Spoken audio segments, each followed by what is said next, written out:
One day, in retrospect, the years of struggle will strike you as the most beautiful.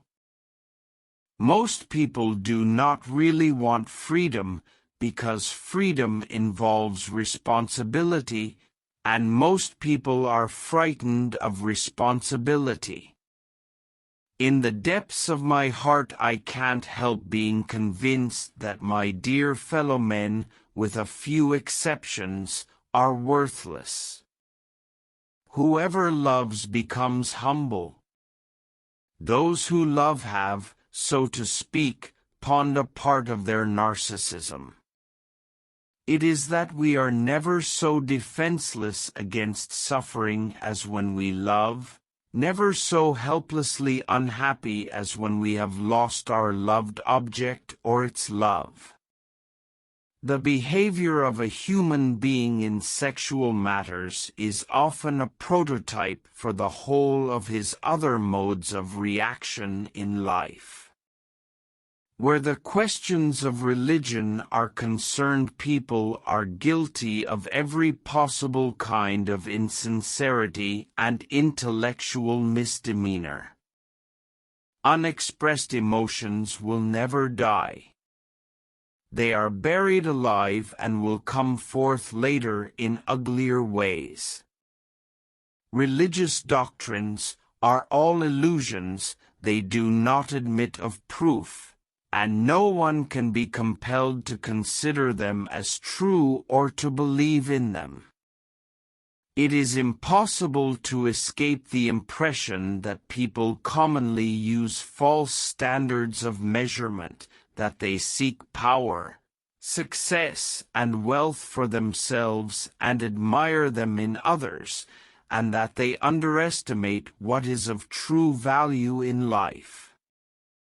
In so doing, the idea forces itself upon him that religion is comparable to a childhood neurosis, and he is optimistic enough to suppose that mankind will surmount this neurotic phase, just as so many children grow out of their similar neurosis.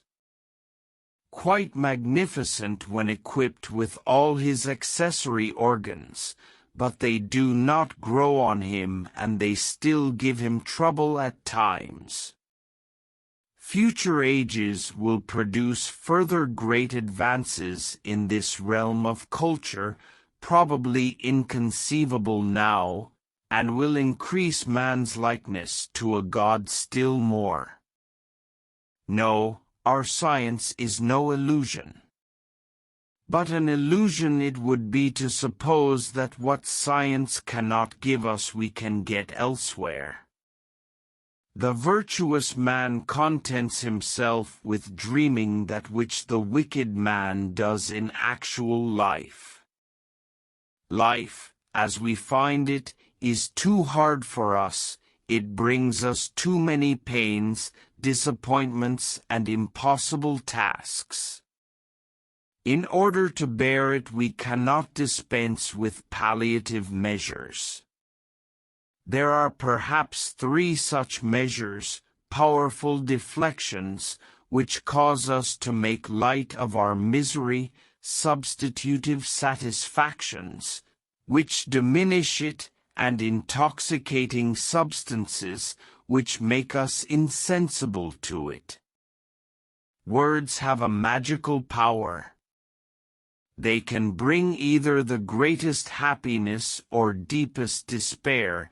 They can transfer knowledge from teacher to student. Words enable the orator to sway his audience and dictate its decisions. Words are capable of arousing the strongest emotions and prompting all men's actions. Human beings are funny. They long to be with the person they love but refuse to admit openly. Some are afraid to show even the slightest sign of affection because of fear. Fear that their feelings may not be recognized or, even worse, returned. But one thing about human beings puzzles me the most is their conscious effort to be connected with the object of their affection, even if it kills them slowly within. Religion is a system of wishful illusions together with a disavowal of reality, such as we find nowhere else but in a state of blissful hallucinatory confusion. Religion's 11th commandment is, "Thou shalt not question." Religion is an illusion, and it derives its strength from the fact that it falls in with our instinctual desires.